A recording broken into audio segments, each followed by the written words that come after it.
Here's how to set up for a seated leg curl. The first thing we're going to think about is where our knees are in relation to the axis point here. All leg curl machines will have an axis point, and that's where your knee is going to move around and also where the machine is going to move around whilst you're performing the movement. So I need to get my knees in line, and currently they are way ahead. So I need to move the back pad behind me further back, whereas if my knees were way too far back, I'd have to move the back pad forward. So I'm going to move this back now. Before I sit back, I make sure this is secure and not going to move when I lie back. And then I check where my knee is in relation to the axis point. You might not be able to see on the camera, but it's dead in line now, so I know my knees are happy where they are there.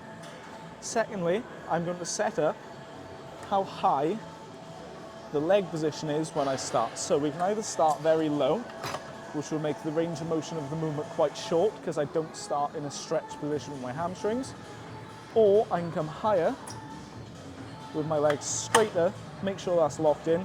With my legs straight, I can get a larger range of motion and the biggest stretch on the hamstrings at the top of the movement. I would recommend, if you can, getting it to the closest position to you as you can, where your legs are as straight as possible.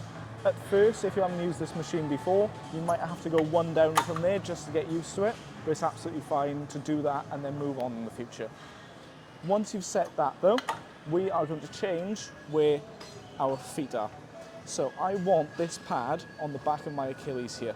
To do that, I'm just going to move this adjustable slider here. Make sure you move it wherever's comfortable.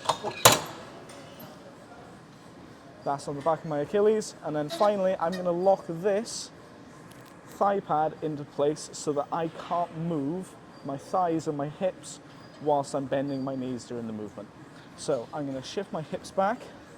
I'm going to push this down nice and tight on my thighs. If my thighs and my hips can still move a bit whilst I'm performing the movement, it's not tight enough. So I'm going to have to pull that out, make sure I push all the way down until it locks in.